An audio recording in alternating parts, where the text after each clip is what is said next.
Now अब हम question second करेंगे। क्वेश्चन सेकंड में again Ram is running, first he ran from A to B and then B to C, right. तो वो ए से बी ट्रेवल किया उसने और बी से सी ट्रेवल किया। हमने माना ए को ओरिजिन माना हुआ है, तो this is an origin, right, this is an origin. तो चलिए दोबारा शुरू करते हैं। नाउ क्या हुआ, सबसे पहले ए से बी देखते हैं, ए से बी। तो ए से बी जब हमने देखा तो वापस से वही average speed is equal to total distance upon total time. तो average speed total distance upon total time, total distance is 120 metre, total time is 30 seconds, 4 metre per second, right. B C के लिए जब मैं देखता हूं, B से सी, तो average speed होती है total distance upon total time. इसमें क्या होगा, 60 मीटर है, तो टोटल डिस्टेंस 60 मीटर हो गया और टोटल टाइम इज 15 मीटर। ये भी 4 metre per second, right. Now मैं अगर एवरेज वेलोसिटी की बात करूंगा तो ए बी पाथ के लिए, क्योंकि वो ऑब्जेक्ट ए से बी स्ट्रेट पाथ में जा रहा है, राइट, तो इसके अंदर तो हमारा total displacement upon total time same रहेगा और वो एक्चुअली एवरेज स्पीड के बराबर ही होगा, which is 4 metre per second. लेकिन जब मैं बात करूंगा बी सी से, क्यों, क्योंकि ए बी और बी सी में फर्क है। ए बी और बी सी, क्योंकि ये वेलोसिटी है, तो वेलोसिटी एक वेक्टर क्वांटिटी है, तो उसमें डायरेक्शन भी इन्वॉल्व होगी। और हम ये देख सकते हैं कि ए बी जो है वो राइट साइड में जा रहा है लेकिन बी सी लेफ्ट में जा रहा है, तो कुछ ना कुछ साइन चेंज होगा। तो कैसे होगा, तो बी सी क्या होगा, टोटल डिस्प्लेसमेंट एक्चुअल में क्या होता था, distance between the initial and the final point.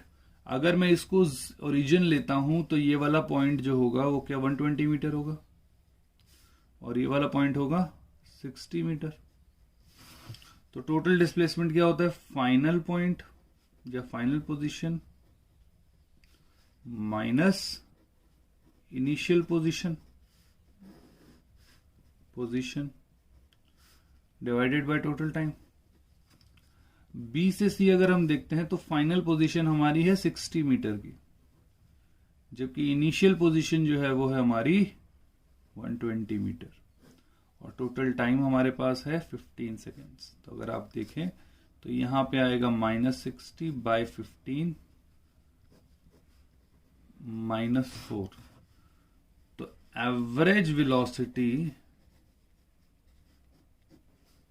For B C will be -4 metre per second. तो आप देखेंगे कि स्पीड में दोनों 4 ही रहा, क्यों, क्योंकि उसमें सिर्फ मैग्नीट्यूड चाहिए, लेकिन वेलोसिटी के अंदर वो माइनस आया क्योंकि पहले में वो राइट साइड में जा रहा है और दूसरे में वो लेफ्ट साइड में जा रहा है, राइट। चलिए अब दूसरा इसी का थर्ड पार्ट देखते हैं। अब ए से सी देखते हैं। अब ए से सी, क्योंकि ए से सी जाने के लिए वो ए से बी गया और फिर बी से सी गया है, तो एवरेज स्पीड क्या होगी, total distance upon total time. Total distance का मतलब क्या, एक्चुअल पाथ कवर्ड था, एक्चुअल पाथ कवर्ड अपॉन में टोटल टाइम। अब टू एक्चुअल पाथ कवर्ड क्या होगा, एक्चुअल पाथ कवर्ड हम देखते हैं कि 120 मीटर ऊपर वाला, तो एक होगा D1 प्लस एक होगा D2, similarly T1 plus T2। तो अगर इस चीज को हम देखते हैं तो हमें क्या दिखता है, ध्यान से देखिएगा।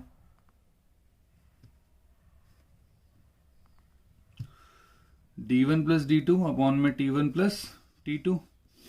तो यहां पे हमें समझ में आया कि 120 मीटर पहले D1 जो हमने पहले ऊपर वाला ट्रेवल किया ए से बी, उसके बाद बी से सी कितना किया 60, तो प्लस 60 डिवाइडेड बाय T1 क्या है 30 सेकेंड्स और T2 कितना है 15 सेकेंड्स। तो 30 सेकेंड्स प्लस 15 सेकेंड्स, तो ये हो गया 180 डिवाइडेड बाय 45 के 4 सेकेंड आ गया अगेन 4 मीटर पर सेकेंड। और ये आना भी था क्योंकि दोनों पाथ के लिए जो उनकी वेलोसिटी थी वो सेम ही थी, राइट। अब इसी पाथ के लिए अगर मैं एवरेज वेलोसिटी कहूं तो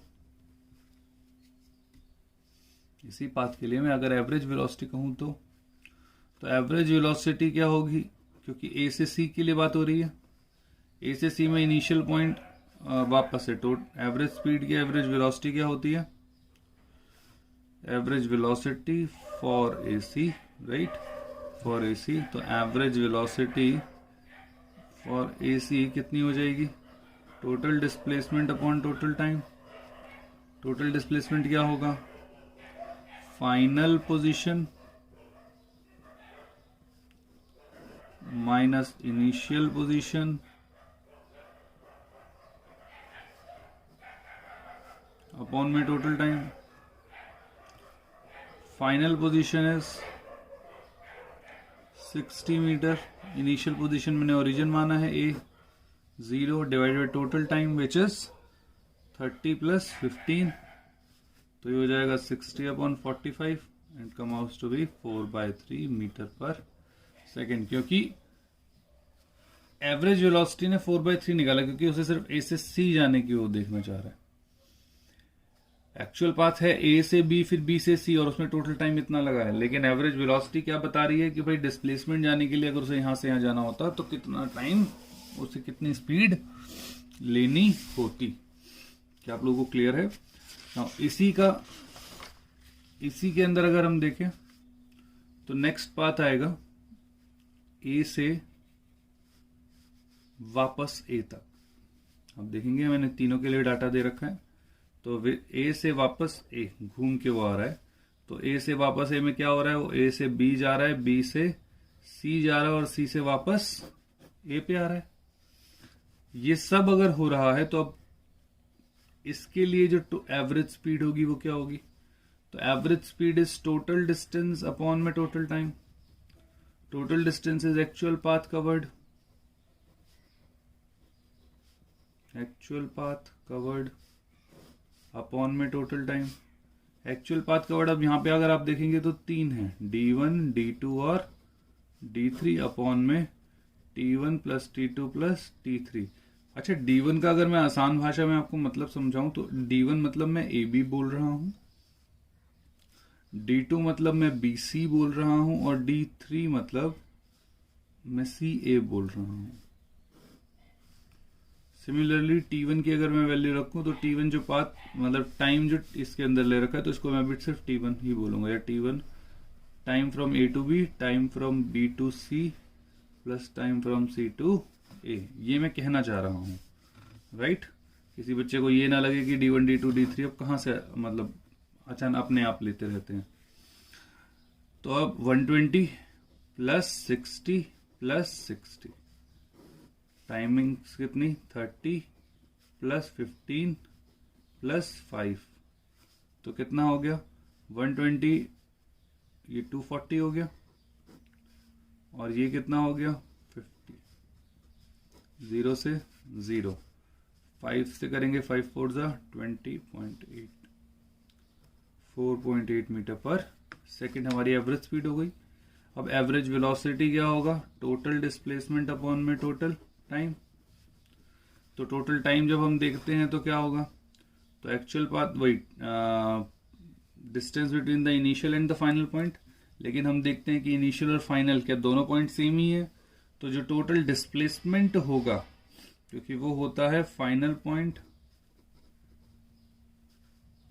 फाइनल पोजीशन जिसे हम कह रहे हैं, final position minus initial position